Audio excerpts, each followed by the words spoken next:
Our comfort zones are like beautiful cages. They keep us safe, but they also keep us small. The hidden blessing in life's challenges lies in their ability to redirect our attention. The gift of frustration is not in the pain it brings, but in the direction it offers. It is the loving universe saying, "Not this way, look within." The more you access inner peace, the more peaceful you become. The more you connect with inner joy, the more joy naturally flows into your life.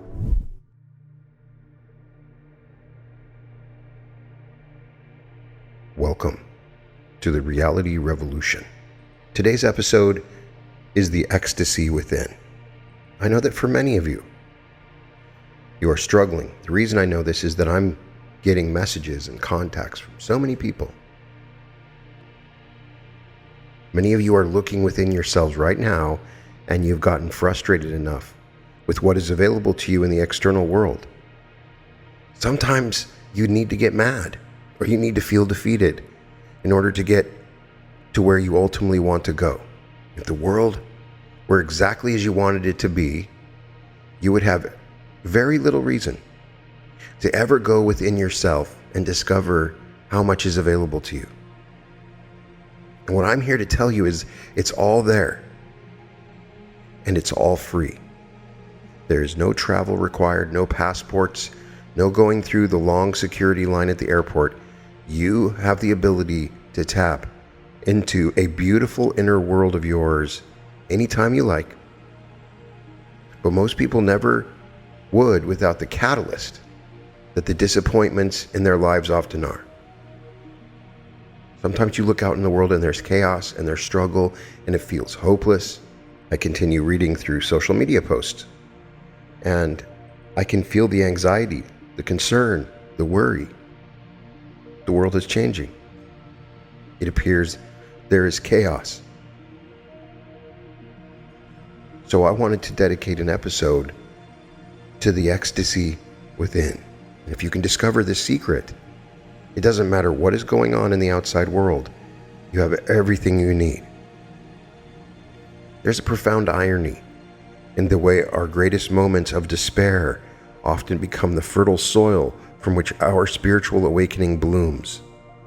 Like a seed that must crack open in darkness before it can reach toward the light, our souls often require the pressure of external disappointment to break open our carefully constructed shells of comfort and routine. Consider the last time you felt deeply frustrated, perhaps with a job that no longer fulfilled you, a relationship that had grown stagnant, or a dream that seemed perpetually out of reach. In these moments of acute dissatisfaction, something remarkable begins to happen. The very pain that you wish to escape becomes a spiritual catalyst, gently but persistently nudging you toward a profound truth. What you seek cannot be found in the external world. No government can give it to you. No guru, no leader. External disappointments serve as spiritual catalysts, not because they are punishment, but because they are invitations. Each time the outside world fails to meet your expectations, it whispers a sacred truth. Look deeper. What you seek lives within. These moments of disappointment are like cosmic arrows, all pointing inward to the vast universe that exists inside your own consciousness. The human spirit has an interesting relationship with comfort. We seek it constantly, yet it is often our greatest obstacle to growth. Our comfort zones are like beautiful cages. They keep us safe, but they also keep us small. When everything in our external world aligns perfectly with our desires, we rarely feel compelled to explore the depths of our inner being. We become like well-fed house cats, content to doze in patches of sunlight, never knowing the wild magnificence we could become. This is why comfort zones are particularly insidious barriers to spiritual growth. They create an illusion of fulfillment. They lock us into the whirlpool of indifference that masks our deeper hunger for transcendence. Like a child content to play with pebbles on the beach, never lifting their eyes to see the vast ocean before them. We can become so accustomed to our limited experience that we forget the boundless possibilities that await within. Yet life in its infinite wisdom rarely allows us to remain comfortable for long. Changes come, disappointments arise, chaos ensues, and challenges appear. It can appear that the world is coming to an end, not as punishment, but as blessing. These disruptions to our comfort are like alarm clocks waking us from a pleasant but limiting dream. They force us to question, to seek, to explore beyond the familiar territories of our existence. The hidden blessing in life's challenges lies in their ability to redirect our attention. When external circumstances become difficult, we naturally turn inward for solutions. This inward turn is the beginning of a magnificent journey, like a pressure that transforms coal into diamonds. Our challenges compress our awareness until we break through to new levels of consciousness. Consider how often your greatest insights have come during or immediately after periods of great difficulty. Think of how many of your most significant personal transformations were preceded by moments of crisis or challenge. This is not a coincidence. It is the universe's perfectly designed system for spiritual evolution. These challenges serve as spiritual refineries, burning away our attachments to external sources of fulfillment and revealing the eternal wellspring of joy that exists within. Each disappointment, each moment of frustration, each seemingly insurmountable obstacle, each feeling of hopelessness is actually a signpost pointing toward our true nature, the infinite, ecstatic being that we already are. The gift of frustration, then, is not in the pain it brings, but in the direction it offers. It is the loving universe saying, "Not this way, look within." When we understand this, we can begin to welcome our challenges, not as unfortunate accidents or cosmic punishment, but as precisely calibrated invitations to discover the ecstasy that has always existed within us, waiting patiently for us to turn our attention inward and discover its eternal presence. This is why the spiritual journey often begins not with a moment of peace, but with a moment of frustration, not with a whisper, but with a scream, not with contentment, but with an unbearable sense that there must be more to life than this. And in this very frustration lies the first key to unlocking the door to our inner treasury, the realization that what we seek cannot be found in the place we have been looking. As you read these words, perhaps you're experiencing your own moment of frustration or challenge. If so, welcome it. Embrace it as the gift it truly is. Let it be the catalyst that turns your attention away from the limited possibilities of the external world and toward the infinite potential that exists within you. For in this turning, in this sacred pivot from outer to inner, you take the first step on the journey to discovering the ecstasy that has always been there, waiting patiently for you to come home to yourself. In the vast landscape of our experience, we are all travelers. From our earliest moments, we move through life seeking something: happiness, fulfillment, peace, love, or simply a sense that we have arrived at where we were meant to be. Yet for most of us, this journey begins with a fundamental misunderstanding.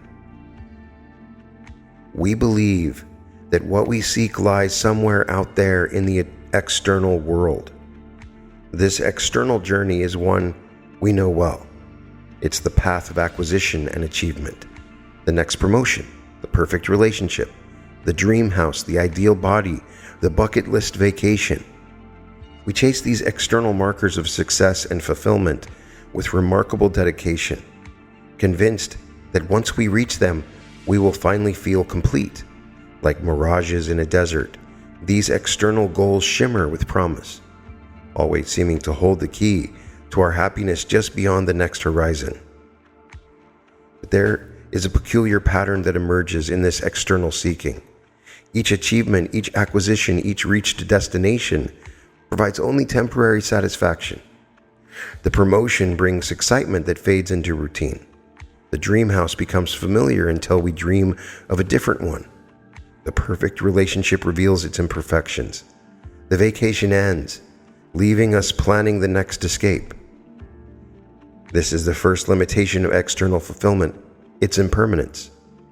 The second limitation lies in the very nature of external seeking itself. When we pursue fulfillment in the outside world, we're essentially saying, I am incomplete as I am, and something out there will complete me. This belief creates a perpetual state of lack, a continuous hunger that can never be fully satisfied because it stems from a fundamental misunderstanding of where fulfillment actually resides. Material solutions to this spiritual hunger are particularly seductive in our modern world. They come packaged in sleek marketing, promising transformation through purchase. Buy this product and you'll feel confident. Join this program and you'll find peace. Upgrade your lifestyle and you'll discover happiness. Yet material solutions consistently fall short because they attempt to fill an internal void with external substances. Think of it like trying to satisfy thirst by painting pictures of water. No matter how beautiful or realistic the paintings might be, they cannot quench the fundamental need. Material solutions offer symbols of fulfillment rather than fulfillment itself. They provide the appearance of what we seek rather than its essence. This is where the profound truth of inner exploration begins to reveal itself. Unlike the external journey, which requires constant acquisition and investment, the journey inward is remarkably resource efficient. It requires no ticket, no special equipment, no expensive retreats, though these can be valuable aids if chosen mindfully. The only real requirements are attention and willingness. The cost-free nature of inner exploration is not just about money, it's about energy. External seeking constantly depletes us. It demands that we chase, acquire, maintain, and eventually replace our sources of fulfillment. The inner journey, by contrast, connects us with an inexhaustible source of renewal. It's like the difference between continuously buying batteries and tapping into an endless power source that has been within us all along. This inner power source, this wellspring of fulfillment, has several remarkable characteristics that set it apart from external sources. First, it is always available. You don't need to wait for business hours, save up for it, or travel to access it. Second, it is infinite. Unlike external sources, which can be depleted, inner resources multiply with use. The more you access inner peace, the more peaceful you become. The more you connect with inner joy, the more joy naturally flows into your life. Perhaps most remarkably, this inner journey reveals what we've been seeking has been with us all along. It's as if we've been running around the world looking for our glasses while wearing them on our head. The humor and grace of this revelation can bring both laughter and tears, the recognition that everything we need is already here within us, waiting patiently for our attention to turn toward it. This is not to say the external world holds no value, or that we should abandon all material pursuits. Rather, it's about understanding the true relationship between inner and outer experience. When we connect with our inner source of fulfillment first, our external experiences become expressions of our completeness rather than attempts to achieve it. We move through the world not as hungry ghosts seeking satisfaction, but as full beings sharing our abundance. The journey inward also reveals something profound about the nature of fulfillment itself. Unlike external achievements, which we must constantly maintain and defend, inner realizations cannot be lost. Once you've discovered the peace that lives within you, you may temporarily lose touch with it, but you can never unknow its existence. Each inner discovery becomes a permanent part of your understanding, a steady light that can always guide you home to yourself. As you contemplate your own journey, consider how much energy you've invested in external seeking. Notice the patterns of temporary satisfaction followed by renewed hunger. Then turn your attention inward. Feel the radical availability of what you seek. It requires no preparation, no achievement, no acquisition. It asks only that you turn toward it, that you remember what has never actually been forgotten, the limitless source of fulfillment that has always lived within you, waiting for you to come home to yourself. For a moment, just imagine that you're standing at the edge of a vast, unexplored continent. This territory isn't marked on any physical map, yet it is more real and more significant than any geographical location you've ever visited. This is your inner landscape, an infinite realm of consciousness that exists within you, waiting to be explored. Like any skilled explorer, before you venture into this territory, you must first understand its basic geography. Your inner landscape is not a uniform space, but rather a rich collection of varying terrains, each with its own characteristics and gifts to offer. There are sun-drenched plateaus of joy, deep valleys of peace, rushing rivers of creativity, and towering peaks of ecstasy. There are also shadows, caves, and challenging territories that hold their own precious wisdom. At the surface level of this landscape lies our everyday consciousness, the busy marketplace of thoughts, emotions, and sensations that we typically identify as ourselves. This is the realm of active thinking, immediate emotional responses, and physical awareness. It's like the coastal region of our inner continent, familiar and well-traveled, but representing only a tiny fraction of the territory available to us. As we venture deeper into this landscape, we encounter the realm of the subconscious, a vast forest of memories, patterns, and deeply held beliefs. Here, the thoughts and feelings that shape our daily experience have roots. This layer of consciousness is less immediately accessible than the surface, but its influence on our lives is profound. It's an underground river system, invisible from above, but vital in shaping the entire terrain. Deeper still lies the collective unconscious, a vast ocean of shared human experiences that Jung spoke of. This is where we connect with archetypal energies, universal symbols, and the accumulated wisdom of human consciousness. Here, our personal experience opens into something larger, connecting us with the greater human story and the wisdom of ages, the Akashic and quantum fields. Beyond these familiar territories lies what many traditions call the superconscious or higher consciousness, a realm of pure awareness, infinite possibility, and direct spiritual experience. This is the mountaintop of our inner landscape, where individual consciousness meets universal consciousness. Here the boundaries between self and other, between internal and external, begin to dissolve. But how do we navigate this vast territory? Like any explorer, we need tools and techniques to guide our journey. The first and most essential is attention. Attention is like a flashlight in a dark room. Wherever you point it, that's what becomes visible and accessible.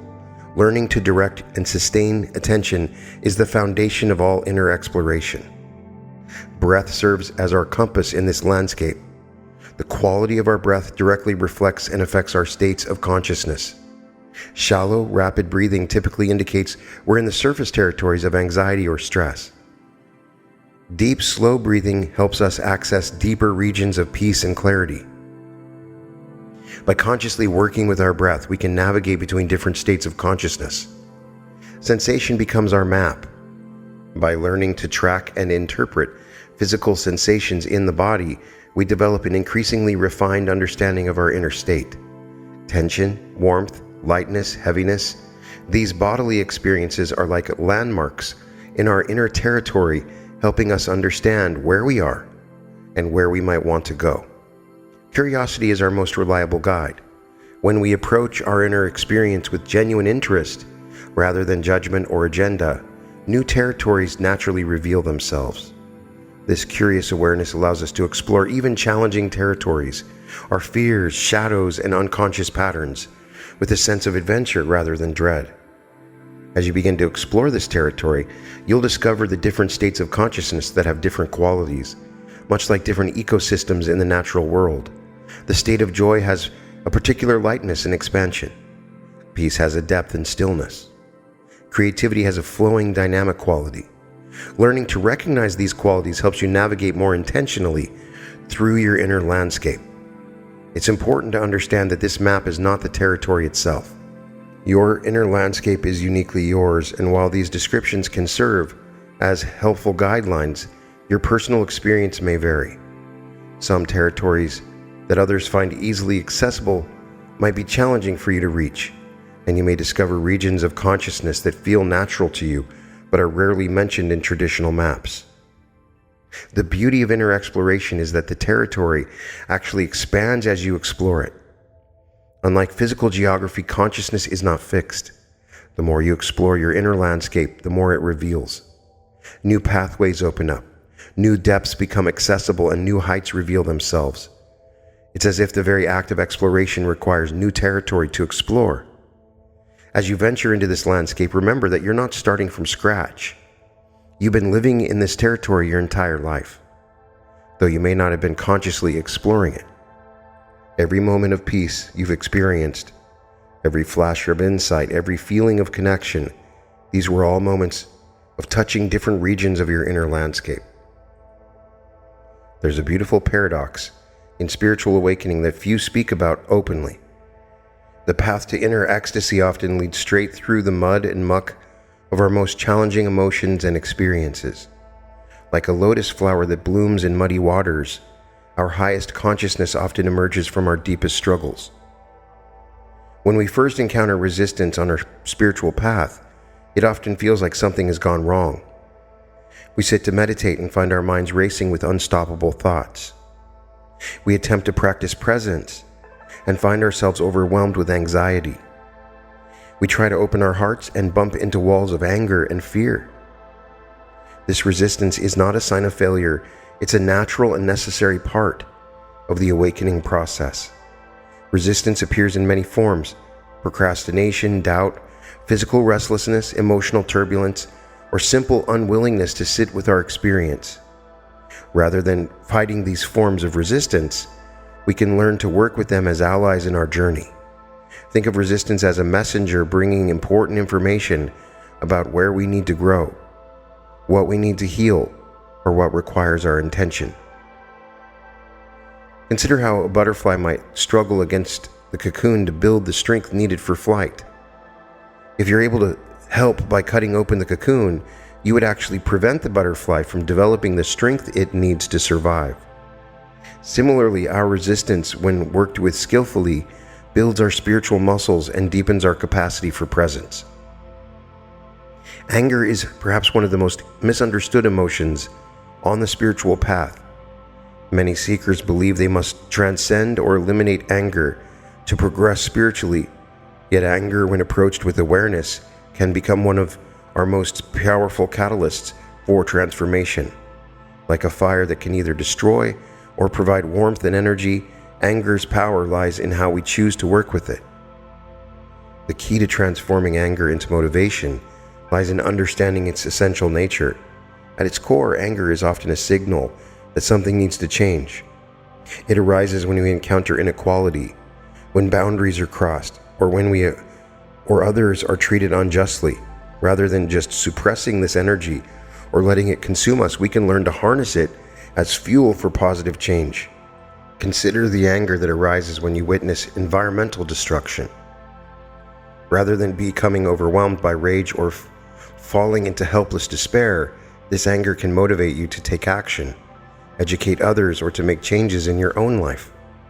The energy of anger, when channeled consciously, becomes a powerful force for transformation. Life's challenges often seem random and purposeless when we're in the midst of them. The loss of a job, the end of a relationship, a health crisis, the end of a country. These experiences can feel like senseless suffering.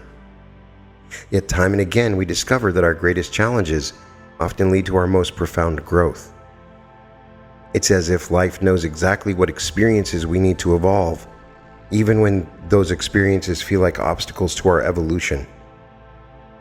Finding purpose in our challenges doesn't mean pretending that difficulty is pleasant or denying the real pain of our experiences or other experiences.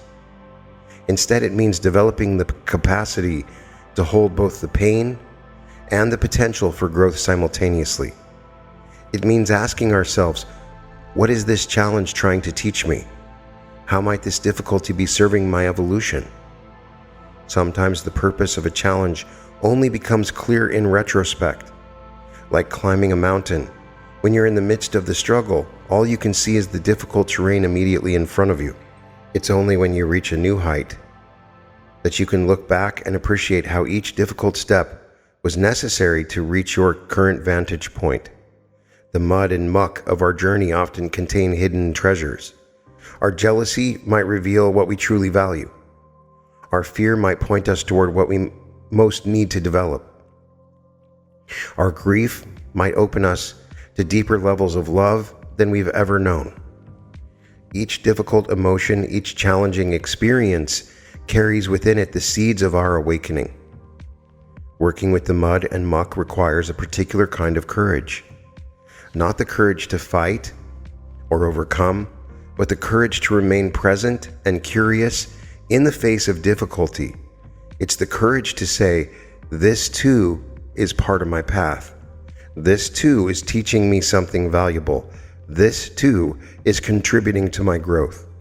There's a Zen saying that the obstacle is the path. This doesn't mean we should seek out difficulty or create unnecessary struggle. Rather, it suggests that the very things we think are preventing our spiritual progress are often the exact experiences we need for our deepening. The resistance we feel toward meditation might be teaching us patience. The challenge of maintaining presence in difficult situations might be developing our spiritual stamina. As you continue on this journey, you'll likely encounter many forms of mud and muck. You'll face resistance that seems insurmountable, anger that feels overwhelming, and challenges that appear to have no purpose. In these moments, remember that you're not doing anything wrong. You haven't strayed from the path. You're exactly where you need to be, experiencing exactly what you need to experience for your evolution. Learn to welcome the mud and muck as valuable parts of your journey. Develop a friendly curiosity toward your resistance. Listen to the wisdom hidden with your anger. Look for the purpose in your challenges. And as you do, you'll discover what was once an obstacle to your awakening was actually a stepping stone on your path to deeper consciousness. Remember, the goal isn't to transcend the human experience, but to embrace it fully, including all its messiness and difficulty. The mud and muck aren't separate from the path. They are the path. And as you learn to work with them skillfully, you'll discover they contain precisely the nutrients your soil needs to blossom into its fullest expression. Of all the bridges between the visible and invisible worlds, between our ordinary state and expanded consciousness, none is more readily available or more powerful than the breath. This miraculous process happens approximately 20,000 times per day, yet most of us barely notice it. Within this simple automatic function lies a gateway to profound ecstasy, states of consciousness and deep inner knowing. Think about this. Your breath is both voluntary and involuntary. It happens without your conscious attention. You can also choose to control it. This unique characteristic makes the breath a perfect bridge between your conscious and unconscious mind, between what you can control and what lies beyond control. It is both your constant companion and your most patient teacher. The foundational practice of conscious breathing begins with simple observation. Take a moment now to notice your breath without trying to change it. Feel the natural rhythm of inhalation and exhalation. Notice the subtle movements in your body as air flows in and out. The basic awareness alone can begin to shift your state of consciousness, moving you from the surface of everyday awareness into deeper waters of being. As you develop this, you start to notice the different emotional states have different breathing patterns. Anxiety presents as short, shallow breaths high in the chest. Anger often manifests as sharp, forceful breaths. Peace expresses itself through slow, deep breathing. By learning to recognize these patterns, you gain valuable information about your inner state. More importantly, you discover that by changing your breath, you can influence your emotional state. The first foundational technique is full wave breathing. Imagine your breath as a wave that begins in your lower belly and gradually rises through your torso before receding back down. As you inhale, let your belly expand first, then your lower ribs, and finally your upper chest. And as you exhale, let the breath fall like a gentle cascade from chest to belly. This full conscious breath activates your parasympathetic nervous system, bringing a natural state of calm and presence. The second key technique is the balancing breath. This involves making your inhalation and exhalation equal in length. Start with a count of 4 for each. Inhale for 4 counts. Exhale for 4 counts. This creates a rhythm that helps balance the 2 hemispheres of your brain and brings your nervous system into a state of equilibrium. And as you become comfortable with this pattern, you gradually extend the length of each breath. Perhaps the most powerful technique for accessing deeper states is what the ancient yogis call elongated exhalation. In this practice, you make your exhale longer than your inhale. Try inhaling for a count of 4 and exhaling for a count of 6 to 8. The extended exhale triggers the relaxation response in your body and helps you access deeper states of consciousness, moving you closer to the ecstasy within. Using breath to access states is like learning to play a musical instrument.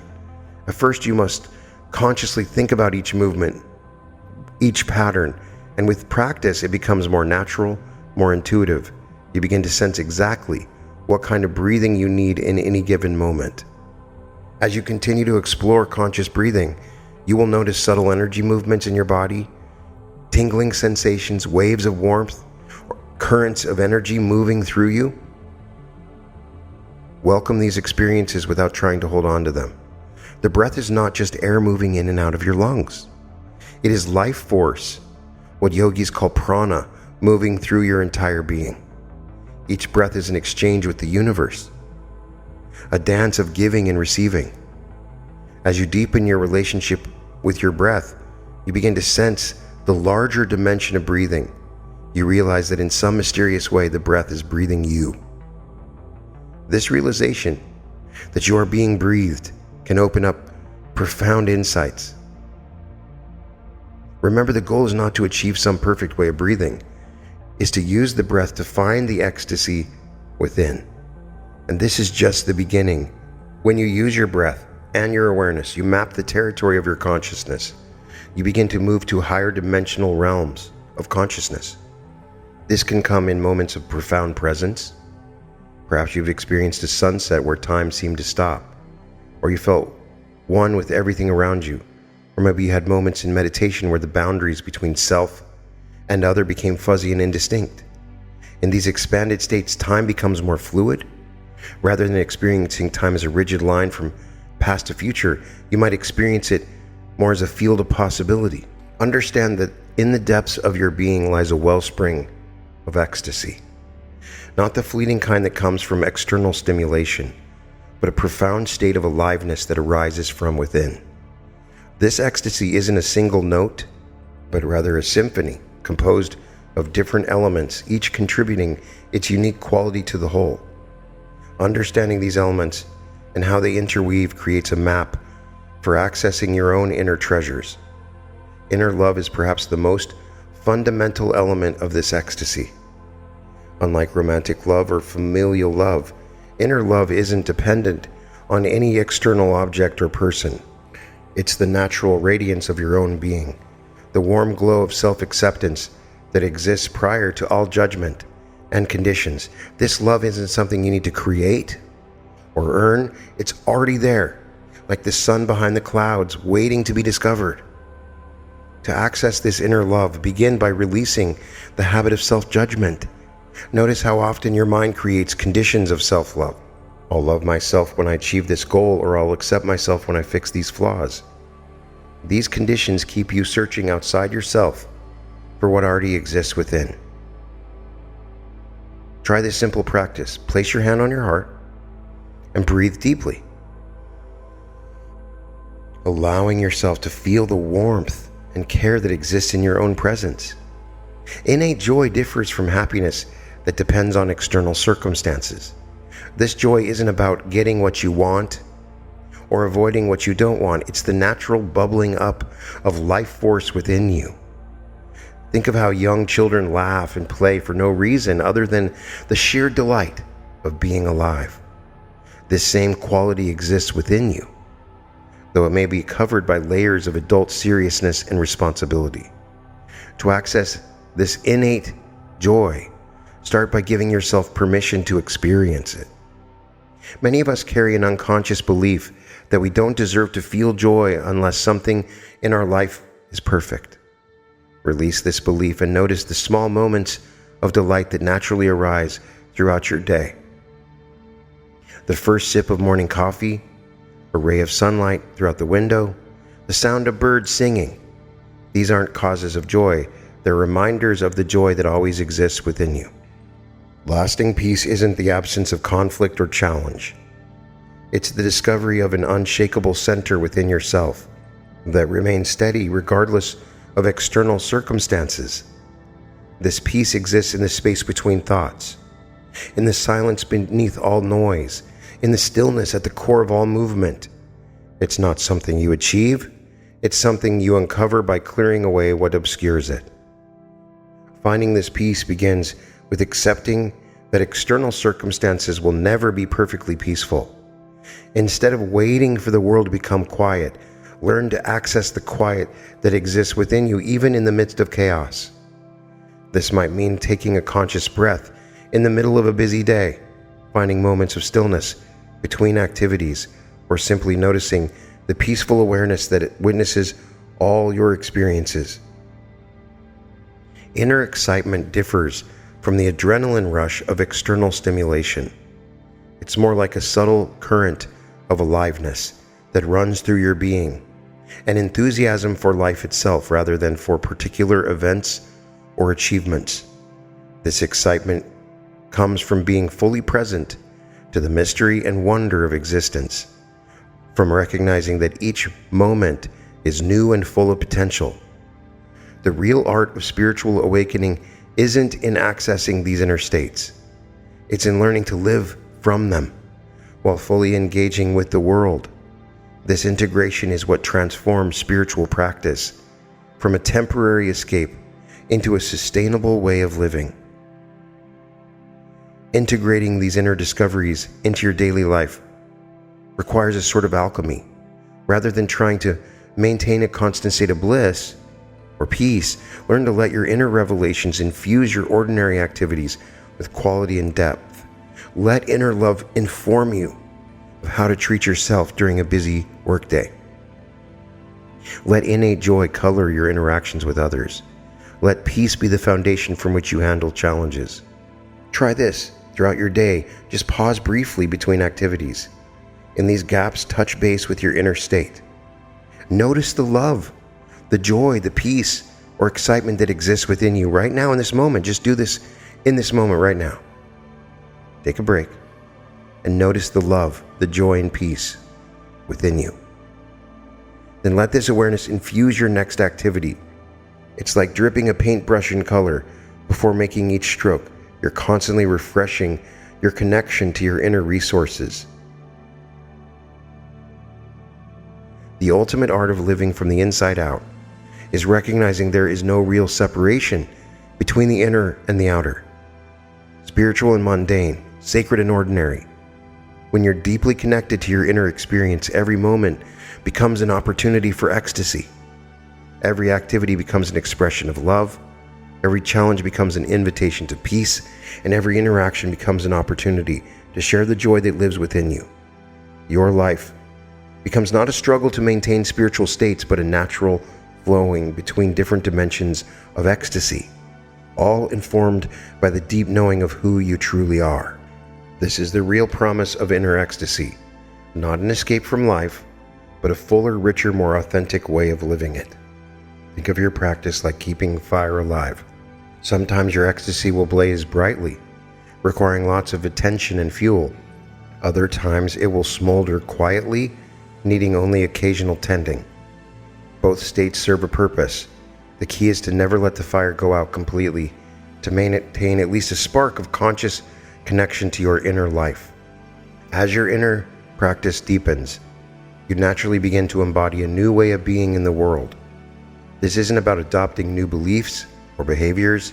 It's about operating from a fundamentally different paradigm, one based on inner abundance rather than external seeking.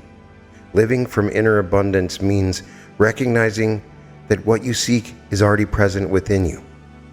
This doesn't mean denying material needs or withdrawing from the world, but it means engaging with life from a place of fullness rather than lack, no matter what is happening in the world, no matter who is the president.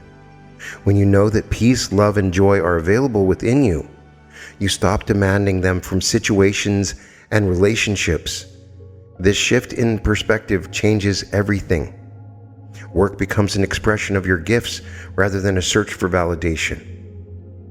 Relationships become an opportunity to share rather than to get. Challenges become invitations for growth rather than obstacles to your happiness. Even ordinary moments become infused with the quiet joy of being. Contributing to collective consciousness happens naturally as you deepen in your own practice. Every time you touch your own inner peace, you make peace more accessible to others. Each moment of genuine presence adds to the field of awareness that surrounds our planet. Your personal practice becomes your contribution to the evolution of human consciousness. This contribution doesn't require you to become a teacher or public figure. Simply living from authentic presence creates ripples in the collective field. When you respond to anger with peace, you shift the energy of every situation that you enter. When you meet fear with love, you help transform the emotional climate of our world. Being a beacon for others doesn't mean trying to change or fix them. It just means embodying the possibility of living from inner ecstasy so completely that others recognize this potential in themselves. Like a lamp that doesn't preach about light but simply shines, you demonstrate through your being that another way of living is possible. This role comes with both responsibility and humility. The responsibility is to maintain your practice, to keep clearing your own shadows, to stay honest with yourself about where you still need to grow. The humility is in recognizing that you're not special or superior. You're simply making visible a potential that exists within everyone. Remember that you're not alone in this journey.